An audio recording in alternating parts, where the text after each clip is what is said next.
Biblioteca erudita, libros de gran valor y conocimiento.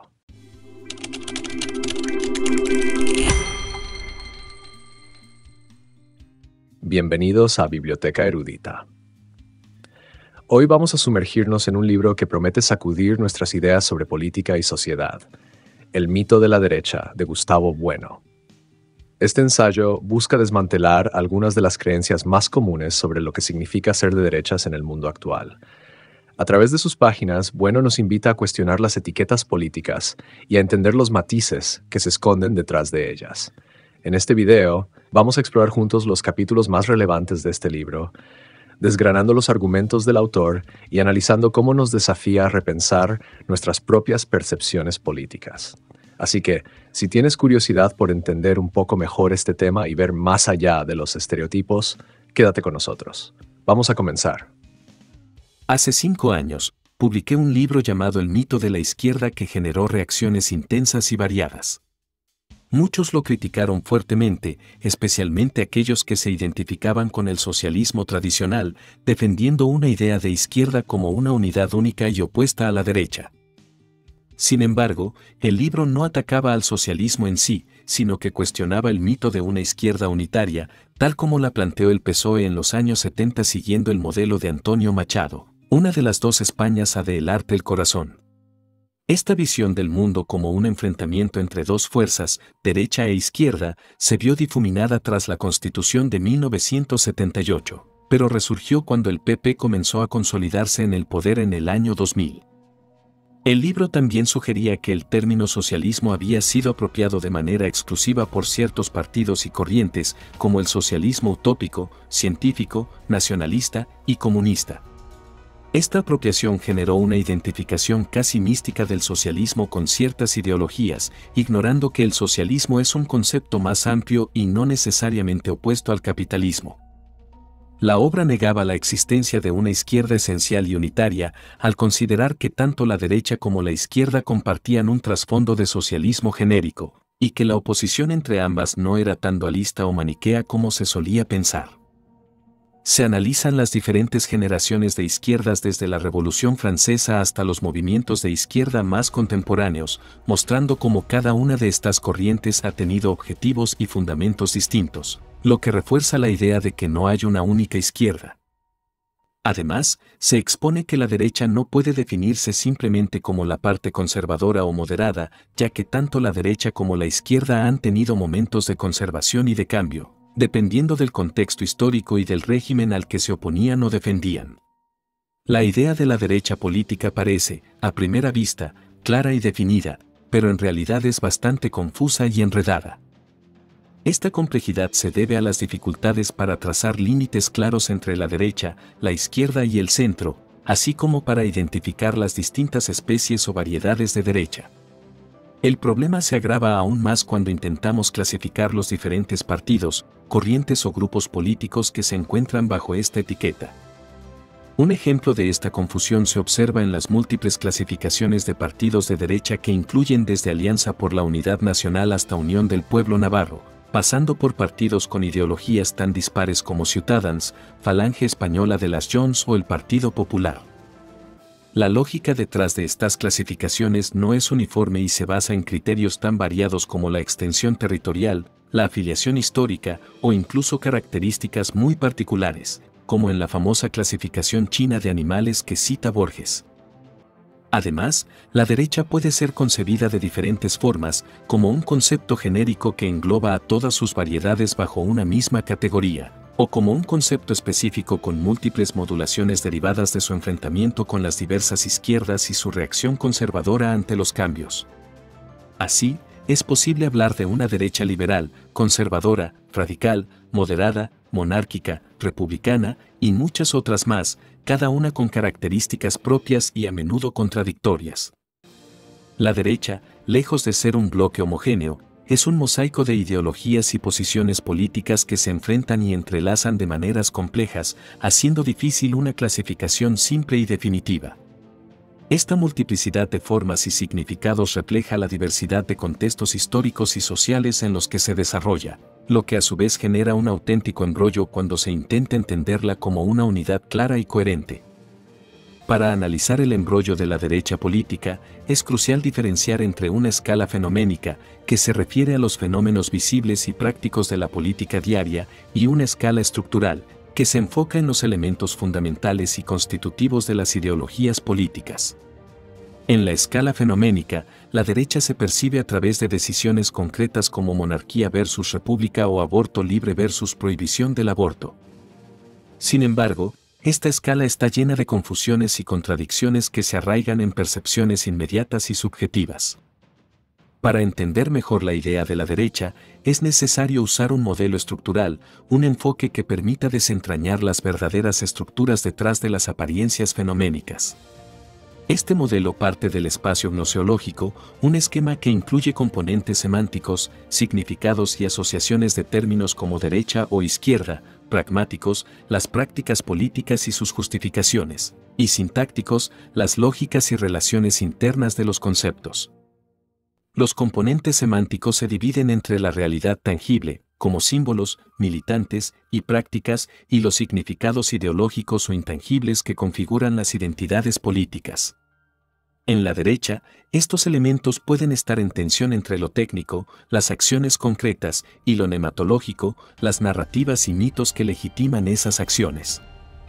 En el eje pragmático, es esencial considerar cómo las derechas y las izquierdas dialogan, se enfrentan y negocian, y cómo sus diferencias se refuerzan o disuelven en estas interacciones. Las alianzas y rivalidades pragmáticas a menudo determinan cómo se perciben y se reconfiguran mutuamente. Los componentes sintácticos o las estructuras lógicas internas revelan las inconsistencias en las clasificaciones simplistas.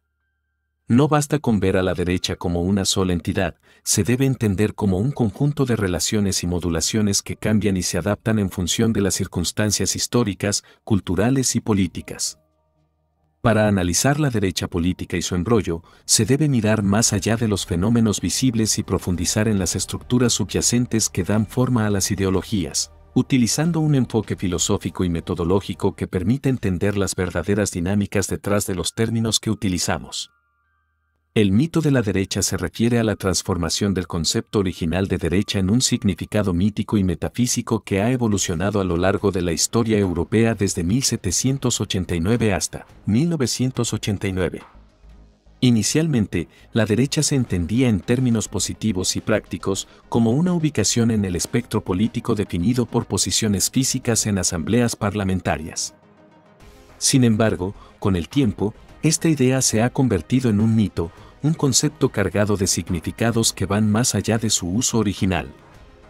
Este mito pasó por tres fases: la primera, en la que se establece el concepto positivo de la derecha, comenzando con la Revolución Francesa; la segunda, en la que la derecha empieza a ser reinterpretada desde una perspectiva metafísica, sobre todo en países con tradición católica, coincidiendo con las guerras mundiales; y la tercera, en la que la confusión entre la acepción positiva y la mítica de derecha se hace más evidente y prevalece en la terminología política contemporánea. Las transformaciones del término derecha no son meramente lingüísticas, sino que reflejan profundos cambios históricos, sociales e ideológicos. En la primera fase, derecha e izquierda eran términos binarios y localizados, mientras que, en la segunda fase, se convierten en una oposición metafísica y trascendental que divide de manera dualista al mundo político. Este cambio se produce especialmente en los países católicos, donde el dualismo cristiano, Cristo vs. Anticristo, influyó en la estructura lógica del mito de la derecha. El mito de la derecha, entendido como un concepto dualista, ha evolucionado desde la oposición entre conceptos como Dios y Satán, o la barbarie y la civilización, hasta llegar a ser un mito político en el que la derecha se opone eternamente a la izquierda. Así, este mito se desarrolla en un contexto de alianzas y antagonismos históricos que se ha visto reflejado en la práctica política de los países europeos, particularmente en aquellos con tradiciones religiosas y culturales profundas. Cuando hablamos de dualismo, monismo y pluralismo, estamos refiriéndonos a las maneras de entender la realidad y las relaciones políticas a partir de diferentes estructuras lógicas. El dualismo, con dos principios en oposición, como bien/mal o luz/oscuridad, es insuficiente para explicar completamente los fenómenos, ya que siempre queda atrapado en una lógica binaria y reduccionista. Este tipo de estructuras se reflejan en muchos mitos y conceptos tradicionales que organizan el mundo en pares opuestos. Para un análisis más profundo, se necesita al menos una tríada, ya que con 3 principios es posible crear combinaciones más complejas y realistas que permiten entender cómo funcionan las cosas de manera más dinámica.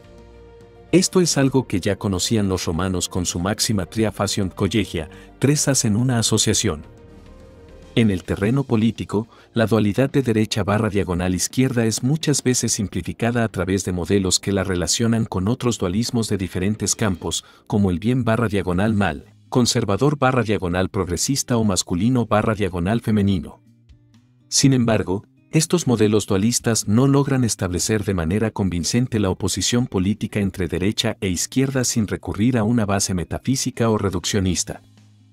Por ejemplo, se ha intentado relacionar la dualidad política con energías positivas y negativas o con conceptos antropológicos como naturaleza/cultura. También se ha visto a través de los prismas de la psicología, rígido/flexible, introvertido/extrovertido, de las estructuras sociales o incluso de la biología, como en el caso de los experimentos con macacos que se clasificaban entre conservadores e innovadores. Estos enfoques dualistas, aunque populares, son problemáticos porque no aclaran realmente la complejidad de las ideologías políticas y muchas veces confunden más de lo que explican. En lugar de ver la política a través de oposiciones binarias simples, necesitamos una perspectiva más pluralista y matizada que refleje la realidad compleja de las ideas políticas. Al analizar el mito de la derecha, es crucial distinguir su estructura de su génesis. La estructura se refiere a la manera en que el mito se organiza internamente, mientras que la génesis se refiere a su origen. En algunos casos, la estructura puede comprenderse sin aludir a su génesis, como sucede con un edificio o una ceremonia. Sin embargo, en otros casos, especialmente en el ámbito político, la génesis es clave para entender la estructura.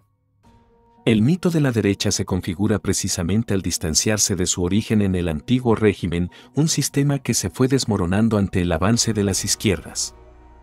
Este mito no es neutro, sino partidista, creado por las izquierdas como una forma de definir su antagonismo frente a aquellos que intentaban preservar las características del régimen anterior a la democracia. Se entiende, entonces, que la derecha nace como una reacción ante los movimientos de las izquierdas que buscan destruir las estructuras del antiguo régimen. El mito se despliega en 2 dimensiones, una que lo refiere a las sociedades políticas nacionales, como la derecha francesa o española, y otra que lo concibe como una entidad internacional en constante oposición a una izquierda global. En ambas dimensiones, el mito se construye sobre la idea de que existe un grupo cohesionado que resiste al cambio impulsado por las fuerzas revolucionarias. La génesis del mito de la derecha tiene su origen en las luchas del antiguo régimen contra las fuerzas emergentes de la izquierda. Estas izquierdas, aunque diversas y heterogéneas, se unieron para destruir el régimen anterior. A medida que estas izquierdas se consolidaban, la derecha se definía como su antítesis, un reflejo de las acciones y reacciones del antiguo régimen ante el proceso revolucionario. El carácter del mito de la derecha es fundamentalmente conservador en contraposición a un supuesto progresismo de la izquierda, aunque este término es más ideológico que real. El mito de la derecha también se alimenta de diversas connotaciones que varían según la perspectiva de quien lo use. Para la izquierda, la derecha puede ser algo negativo, para la derecha, puede verse como algo positivo. Este mito de la derecha, como todas las construcciones ideológicas, es flexible y cambiante. No hay criterios únicos y absolutos que definan a la derecha o a la izquierda de manera permanente. Por ejemplo, temas como el aborto o los derechos sociales pueden ser defendidos por ambos lados en diferentes contextos históricos. En última instancia, tanto la derecha como la izquierda son mitos que se construyen y deconstruyen en el proceso de lucha política y que dependen de contextos específicos y de fuerzas en conflicto que moldean su identidad. La teoría de la derecha desde una perspectiva materialista y no dualista se centra en entender la derecha como una reacción del antiguo régimen ante los ataques de las izquierdas. Desde este punto de vista, la derecha no es simplemente una continuidad del antiguo régimen, sino más bien una reacción que emerge cuando el antiguo régimen comienza a ser desafiado y amenazado por movimientos revolucionarios de izquierdas, como ocurrió durante la Revolución Francesa. La definición de la derecha en función de su relación con el antiguo régimen no solo es histórica, sino que tiene profundas implicaciones filosóficas. La derecha, en su núcleo, se identifica como la defensa de ciertas estructuras y valores que se consideraban amenazados por los avances revolucionarios. A través de esta lente, la derecha no es solo un intento de conservar lo viejo, sino una respuesta activa a la nueva realidad que surge tras la revolución. El análisis filosófico de esta perspectiva muestra que el concepto de derecha, así como el de izquierda, a menudo está impregnado de ideas trascendentales como la justicia, la libertad o el progreso humano. Esto significa que, aunque a menudo se intente clasificar estas ideas de manera neutral, siempre hay una implicación ideológica subyacente. Por ejemplo, muchos que se identifican con la derecha critican la Revolución Francesa como una aberración en el desarrollo de la civilización, mientras que otros la ven como un momento trascendental que cambia la historia de la humanidad. Desde una perspectiva materialista, se puede ver la Revolución Francesa y el surgimiento de la derecha como una expresión de conflictos históricos específicos. Pensadores como Fichte exaltaron la revolución como la manifestación de la libertad absoluta, mientras que Hegel la consideraba una etapa necesaria en el proceso del desarrollo histórico, aunque con ambigüedad respecto a su significado absoluto. Otros, como Marx, vieron la Revolución Francesa no como un hito de la humanidad en su conjunto, sino como una revolución burguesa que precedió a la verdadera revolución proletaria. Este análisis demuestra cómo la derecha se forma no solo como una mera resistencia, sino también como un fenómeno que se define en oposición a las ideas revolucionarias de la izquierda, reflejando las complejas dinámicas históricas y filosóficas que las caracterizan. Para entender la estructura del antiguo régimen, es fundamental comprometerse con una filosofía política que permita definirlo en términos de la disposición del Estado. La idea es entender a la derecha en función del estado del antiguo régimen, similar a cómo se definieron las izquierdas en el mito de la izquierda. Así, se busca una definición objetiva, ética e histórica, en la que la derecha se fundamente en la unidad que se puede atribuir a este régimen previo a las revoluciones modernas. El antiguo régimen, como unidad política, no es simple ni monolítico, sino complejo y diverso. Esta complejidad se refleja en su estructura trinitaria, que se aleja de las interpretaciones dualistas tradicionales, como las de San Agustín o Marx, y se entiende mejor desde un pluralismo materialista que identifica un mínimo de 3 componentes para cualquier sociedad política compleja. Este modelo ternario permite hablar de una simploquie, o independencia relativa entre los elementos que componen una sociedad, proporcionando un canon para comparar distintas sociedades políticas. Este modelo se puede representar como un eneaedro irregular que refleja la complejidad de una sociedad política, donde cada cara representa una capa o rama del poder del Estado. El modelo se conecta con la tríada capitolina del Imperio Romano, una representación teológica del poder central de la ciudad, con Júpiter como el dios directivo, Quirino o Juno como el productor y Marte o Minerva como el guerrero, similar a cómo se estructura el poder en capas conjuntiva, basal y cortical. El antiguo régimen es, por tanto, un sistema de estados que evolucionó de reinos feudales a imperios universales a partir del siglo XVI, con un desarrollo desigual de sus capas de poder. Este sistema promovió un crecimiento urbano, comercial e industrial significativo, pero con un equilibrio muy inestable entre los diferentes imperios. Las revoluciones, como la francesa y la española, no se produjeron por simple imitación, sino por interacción y fricción entre estos grandes imperios, mostrando que las transformaciones eran resultado de fuerzas en conflicto más que de aspiraciones imitativas. Así, las teorías de la Revolución Francesa pueden clasificarse en conjuntivas, basales o corticales, según cuál de estas capas consideren más afectada. Las conjuntivas ven la transformación como un cambio en la soberanía del pueblo, las basales como un cambio en las estructuras económicas y las corticales como una expansión del poder francés con ambiciones universales. Por último, entender estos procesos revolucionarios y su relación con el antiguo régimen permite ver que las oposiciones dualistas entre derecha e izquierda son en gran medida constructos míticos que evolucionan con la desaparición de este régimen y la aparición de nuevos sistemas democráticos y de mercado. El concepto de centro en política, al igual que en geometría, se refiere a un punto de equilibrio o mediación entre dos extremos, en este caso, entre la izquierda y la derecha. Esta idea geométrica subyace al término centro político, ya que el centro es visto como un punto intermedio que equidista de los extremos, permitiendo una representación más neutral o equilibrada en el espectro político. Sin embargo, este concepto se complica cuando se traslada a la política real. En geometría, el centro es un punto definido con claridad, pero en política, el centro es un término relativo y depende del contexto y de los parámetros utilizados para definirlo.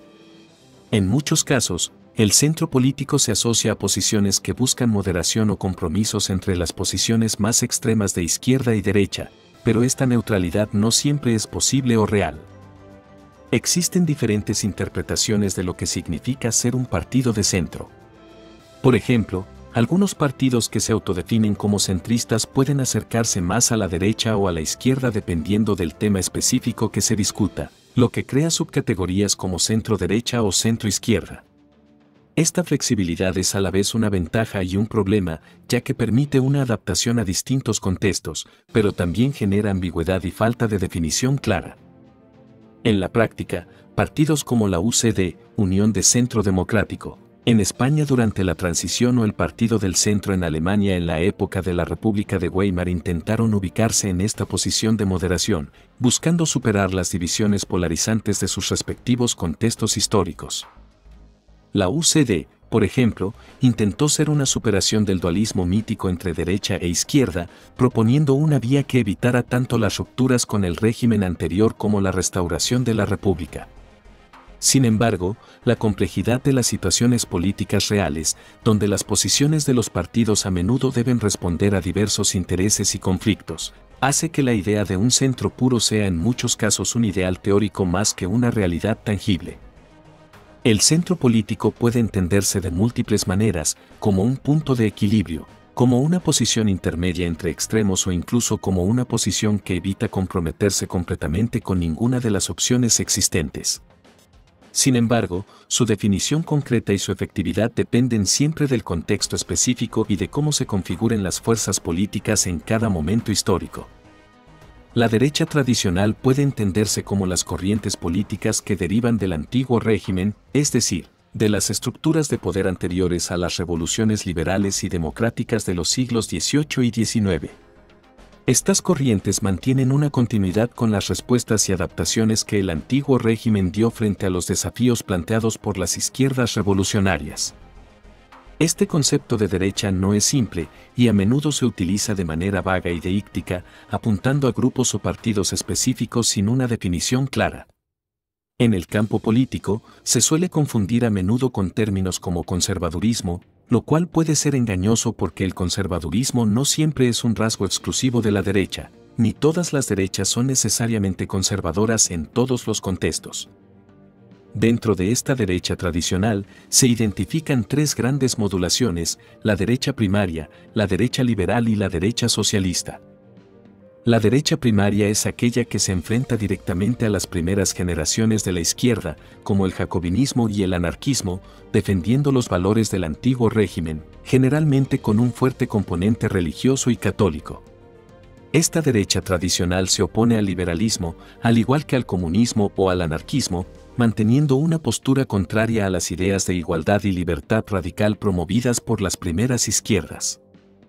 La derecha liberal surge como respuesta a la segunda generación de la izquierda liberal. Aquí se ve una cierta convergencia, dado que tanto la derecha liberal como la izquierda liberal comparten algunos principios básicos del liberalismo, especialmente en términos de derechos individuales y económicos, aunque difieran en su interpretación de estos principios y en su aplicación concreta. Finalmente, la derecha socialista se define por su reacción a la cuarta y quinta generación de la izquierda, la socialdemocracia y el comunismo. Esta modulación de la derecha se encuentra en figuras y movimientos que, aunque adoptan ciertas medidas de bienestar social, lo hacen desde una posición que se opone radicalmente al comunismo y al socialismo revolucionario. Ejemplos de esto son el régimen de Franco en España, que se opuso firmemente al comunismo y adoptó ciertos elementos del corporativismo y el socialismo nacional. Así, la derecha tradicional evoluciona en respuesta a los cambios de las izquierdas, modulándose para adaptarse y oponerse a las diferentes generaciones y tipos de izquierdismo, siempre dentro del marco de conservar ciertos elementos fundamentales de su estructura política y social de origen. La derecha primaria se define como la reacción del antiguo régimen frente a la primera generación de la izquierda, especialmente contra el jacobinismo y el anarquismo emergente. Esta derecha se caracteriza por su proyecto restaurador, es decir, una transformación idéntica al sistema anterior, tratando de devolver a su estado original el orden político trastornado por la Revolución Francesa. A diferencia de una mera contrarrevolución, que solo busca frenar o revertir el cambio, la derecha primaria pretende reinstaurar la integridad del antiguo régimen, borrando los efectos de la revolución y afirmando que nada significativo ha ocurrido. La derecha primaria no se limita a respuestas inmediatas, sino que persigue un retorno organizado y total a los principios del antiguo régimen. Este concepto permite que existan derechas primarias en momentos posteriores a la revolución, siempre que se mantenga el mismo propósito de restauración integral. Un claro ejemplo de esto es la Carta Constitucional de Luis XVIII en Francia, que simboliza el intento de hacer como si la revolución y el imperio napoleónico nunca hubieran existido. Esta derecha también puede diferenciarse en términos políticos y sociológicos. La derecha primaria política se organiza de manera explícita y estratégica para restaurar el antiguo régimen, mientras que la derecha primaria sociológica comprende a aquellos que, sin una agenda explícita o teórica, defienden de manera instintiva o espontánea las instituciones amenazadas. En España, la derecha primaria aparece claramente durante la Guerra de la Independencia, 1808 a 1814, cuando se enfrentan a la invasión napoleónica, vista como una fuerza de la primera izquierda revolucionaria. Sin embargo, en la lucha por la independencia, parte de esta derecha asume el papel de una izquierda revolucionaria o segunda generación de la izquierda, ya que actúan al margen del rey y declaran la guerra sin su autorización. El conflicto se manifiesta en dos interpretaciones posibles de la Guerra de la Independencia, una que la ve como un movimiento contrarrevolucionario puro que busca restaurar el antiguo régimen intacto, y otra que la entiende como una revolución nacional que implica una redefinición de la soberanía en nombre de la nación, desvinculando al rey de la soberanía absoluta y atribuyéndosela al pueblo. A lo largo del siglo XIX, la derecha primaria en España sigue evolucionando, especialmente en los movimientos carlistas, que son un ejemplo de la persistencia de esta corriente política. Aunque aparecen nuevas modulaciones y conflictos internos, como el enfrentamiento con los liberales, la derecha primaria sigue siendo un actor importante en la política española, buscando siempre restaurar los valores y estructuras del antiguo régimen. La derecha liberal engloba a la mayoría de los movimientos liberales políticos, económicos y religiosos de España que no se identifican ni con la derecha primaria ni con la derecha socialista. Este concepto se aplica a partidos como la derecha liberal republicana de Niceto Alcalá Zamora, pero también a los autodenominados izquierda liberal, como el partido fundado por Santiago Alba Bonifaz. Aunque históricamente los liberales de Cádiz, conocidos como los doceañistas, se consideran parte de la segunda generación de la izquierda, esto no impide que también se les clasifique como de derecha, dependiendo de la perspectiva. El término liberal se popularizó en Cádiz a partir de 1810 y, con el tiempo, adquirió un significado político que se consolidó en toda Europa, abarcando no solo un conjunto de doctrinas sino también una amplia gama de corrientes que a menudo se enfrentaban violentamente entre sí. El largo verano liberal del siglo XIX, como lo denomina George Stanner, fue una era de predominio del liberalismo en el poder, a pesar de los constantes desafíos de la derecha primaria, anarquistas, socialistas y comunistas. El liberalismo en España cubre un espectro muy amplio de posiciones políticas. Así, el concepto de derecha liberal se refiere a partidos y movimientos que, aunque se enfrentan entre sí, comparten un sustrato común en su afinidad con ciertas estructuras del antiguo régimen. A lo largo del siglo XIX, los liberales españoles, desde los exaltados de Espartero hasta los moderados de Cánovas y Sagasta, mantuvieron su lealtad a la monarquía y defendieron un sistema económico que privilegiaba la propiedad privada y la menor intervención del Estado en la economía, en línea con los principios de la doctrina de la subsidiariedad propuesta por los pontífices romanos. El liberalismo también se desarrolló en un contexto de constante realimentación entre sus diferentes dimensiones, económica, política, ética y religiosa. Por un lado, se consolidó como una doctrina económica que defendía el menor intervencionismo posible del Estado. Por otro, se mezcló con ideas éticas y políticas que defendían la libertad de elección y la democracia representativa, dando lugar a una ideología compleja y, a menudo, confusa, que buscaba justificar un sistema global basado en la idea de libertad individual y mercado pletórico. Sin embargo, en la práctica, la aplicación de estas ideas ha sido objeto de múltiples reinterpretaciones y ajustes a lo largo de la historia. La derecha socialista en España se refiere a una serie de movimientos políticos que dominaron durante gran parte del siglo XX, a saber, el maurismo, la dictadura de Primo de Rivera y el franquismo. A diferencia de la derecha primaria o de la derecha liberal, esta corriente se caracteriza por tener proyectos con características socialistas, aunque desde una perspectiva tradicional y autoritaria. El maurismo, liderado por Antonio Maura, fue el precursor de esta derecha socialista, con un enfoque en la reforma desde arriba, buscando solucionar los problemas sociales sin depender del liberalismo clásico ni del socialismo obrero. Maura abogaba por una revolución desde arriba, que más tarde inspiraría a Primo de Rivera y a Franco en sus respectivos regímenes. Esta idea de revolución desde arriba buscaba mejorar las condiciones sociales sin romper con el orden establecido, promoviendo reformas que partieran del Estado y no de las bases sociales. La dictadura de Primo de Rivera, que duró de 1923 a 1930, intentó aplicar estas ideas regeneracionistas, contando incluso con el apoyo de sectores del socialismo como la UGT. A pesar de su carácter autoritario, promovió políticas sociales avanzadas, como la mejora de las condiciones laborales y la construcción de infraestructuras. Sin embargo, su régimen fue una mezcla de paternalismo y corporativismo, con una clara influencia del pensamiento social católico. Por su parte, el franquismo, surgido tras la Guerra Civil, consolidó esta derecha socialista. Aunque oficialmente rechazaba tanto el fascismo como el comunismo, mantuvo elementos de un corporativismo autoritario, apoyándose en la Iglesia y promoviendo un nacionalismo católico. En términos sociales, el franquismo impulsó un fuerte desarrollismo económico en las décadas de los 50 y 60, lo que permitió a España salir del subdesarrollo y alcanzar un crecimiento industrial notable. Esta evolución, aunque alejada de los métodos democráticos, fue clave para el futuro del país. La denominación de derecha socialista se justifica en su intento de enfrentar directamente los problemas sociales sin volver al antiguo régimen.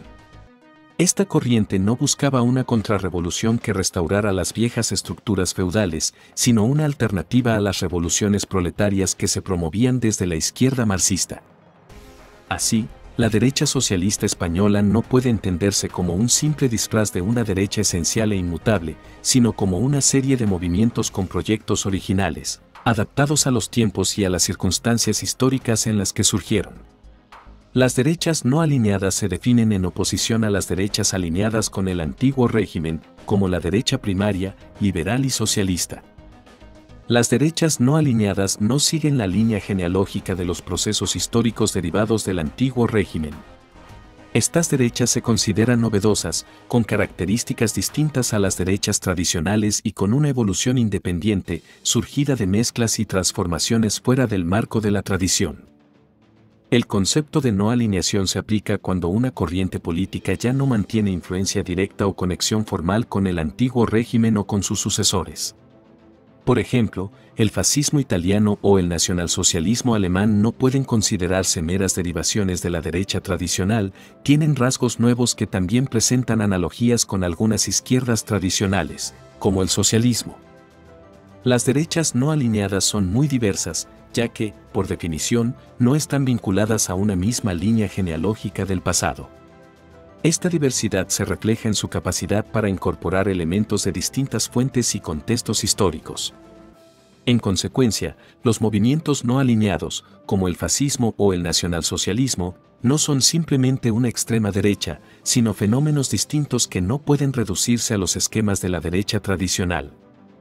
Una distinción importante para entender estas derechas es la diferencia entre partidos internos, que operan dentro de un Estado dado y buscan su mejora o control, y partidos extravagantes, que buscan la secesión o destrucción del Estado en el que actúan. Por ejemplo, los partidos secesionistas como el PNV o ERC en España no se alinean con los partidos internos del Estado, como el PSOE o el PP, y deberían considerarse como facciones extravagantes, pues no buscan mantener el Estado, sino separarse de él. Las derechas no alineadas se caracterizan por ser movimientos que, a pesar de presentar similitudes con algunas tradiciones, no pertenecen a la misma familia histórica que las derechas tradicionales alineadas con el antiguo régimen. Los partidos nacionalistas secesionistas son un ejemplo de derechas no alineadas en la España contemporánea y en la América hispana del pasado. Estos partidos no siguen la línea tradicional del antiguo régimen español y buscan la independencia de su territorio frente al Estado al que pertenecen. En América, estos partidos aparecieron durante los siglos XVIII y XIX como movimientos secesionistas que promovían la independencia de las colonias españolas. A menudo, eran reprimidos por las autoridades del antiguo régimen, que los consideraban facciones sediciosas, a veces influenciadas por intereses externos, como la Revolución Francesa o Inglaterra. En México, uno de los primeros ejemplos de estas facciones fue el sermón de Fray José Servando Teresa de Mier en 1794, quien sugirió que la Virgen de Guadalupe ya había aparecido en México en el siglo I, cuestionando la legitimidad de la presencia española y sugiriendo una independencia histórica y divina del territorio. Aunque inicialmente los secesionistas podían considerarse como de izquierdas en su lucha contra el antiguo régimen, al conseguir la independencia se convirtieron en una nueva derecha clerical y conservadora, en oposición a las nuevas izquierdas liberales emergentes. En la España actual, partidos como el PNV en el País Vasco, ERC y CiU en Cataluña, o el BNG en Galicia representan ejemplos contemporáneos de derechas no alineadas. Estos partidos son reconocidos como entidades legales en el Parlamento español, a diferencia de grupos como ETA, a los que se etiqueta de banda terrorista. Esta diferencia se basa en que el PNV y ERC no utilizan la violencia armada, pero ambos comparten el objetivo de la independencia, lo que los convierte en facciones secesionistas. Históricamente, el PNV fue fundado por Sabino Arana como un partido nacionalista vasco con ideología racista y ultracatólica. Aunque algunos intentan vincularlo con la izquierda por su oposición al régimen de Franco, al seguir promoviendo la secesión del País Vasco, se posiciona como una derecha no alineada, enfrentada al Estado español. Similar es el caso del nacionalismo catalán, que, aunque inicialmente tenía tendencias federalistas y no separatistas, desde finales del siglo XIX comenzó a promover la independencia catalana en momentos en los que el Imperio español se desmoronaba. Estos partidos son contradictorios en su participación en la política española, pues aunque se presentan como democráticos, en realidad buscan la disolución del Estado español. Esta contradicción se enmascara bajo una ficción jurídica que les permite ser considerados como partidos legítimos en la democracia española, a pesar de sus objetivos contrarios a la unidad nacional establecida por la Constitución de 1978. Los partidos fascistas y nacionalsocialistas son considerados un segundo grupo de derechas no alineadas. Estos partidos surgieron tras la derrota de Alemania e Italia en la Primera Guerra Mundial, en un contexto donde también emergió el comunismo soviético que derribó al imperio de los zares. A diferencia de los partidos que se posicionaron directamente contra el antiguo régimen europeo, los fascismos y el nacionalsocialismo no pueden clasificarse fácilmente como de derecha o izquierda en el sentido tradicional. El término fascismo ha sido usado de forma ambigua y negativa, sobre todo por partidos de izquierda para agrupar movimientos con características similares al nazismo o el comunismo, como el antiparlamentarismo, el partido único y el totalitarismo. Esta ecualización entre fascismo y comunismo no significa que sean idénticos, aunque compartan métodos violentos y autoritarios. En cambio, a los movimientos comunistas se les suele evitar etiquetar como fascistas, a pesar de tener rasgos similares en cuanto a represión y control del Estado. Los fascismos no son ni de derechas ni de izquierdas en el sentido clásico porque operan fuera de las coordenadas tradicionales que definieron a la derecha y la izquierda en el contexto de la demolición del antiguo régimen tras la Revolución Francesa y hasta el final de la Segunda Guerra Mundial. Esta confusión se hace evidente cuando algunos movimientos fascistas rechazan explícitamente su clasificación tanto como derecha como izquierda. Son corrientes ideológicas que proponen una tercera posición más allá de estas categorías. Ejemplo de ello es el grupo GRECE, Groupement de Recherche et d'Études pour la Civilisation Européenne, que se autodenomina Nueva Derecha. Su perspectiva es antiliberal, anticristiana y se opone a la idea de progreso lineal y universal promovida por el cristianismo, el liberalismo o el marxismo. Por ello, no encaja en las clasificaciones tradicionales de derecha o izquierda, sino que representa un tipo de ideología alternativa, caracterizada por su rechazo a las concepciones modernas de la historia y su retorno a una cosmovisión pagana. En definitiva, tanto los fascismos como las corrientes de la nueva derecha se sitúan fuera de las categorías tradicionales de derecha e izquierda. Son movimientos que se definen más por su oposición a las estructuras ideológicas y políticas establecidas que por alinearse con alguna de las corrientes históricas tradicionales. Después de la Segunda Guerra Mundial y el fin de la Guerra Fría, emergieron nuevos partidos y movimientos que no pueden clasificarse fácilmente como de derecha o izquierda en los términos tradicionales. En este contexto, surgen las derechas indefinidas que responden a las nuevas circunstancias sociales, económicas y políticas del siglo XXI, como la globalización, las crisis económicas, las migraciones masivas, el terrorismo islámico y la creciente desigualdad entre países ricos y pobres.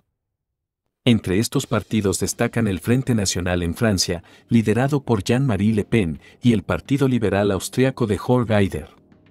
Aunque se les acusa de ultranacionalismo, su enfoque no es una simple reactivación del fascismo o de la extrema derecha, sino una respuesta a nuevas realidades, como la presencia de millones de inmigrantes musulmanes en Europa. Esta situación escapa a los análisis dualistas tradicionales de izquierda y derecha.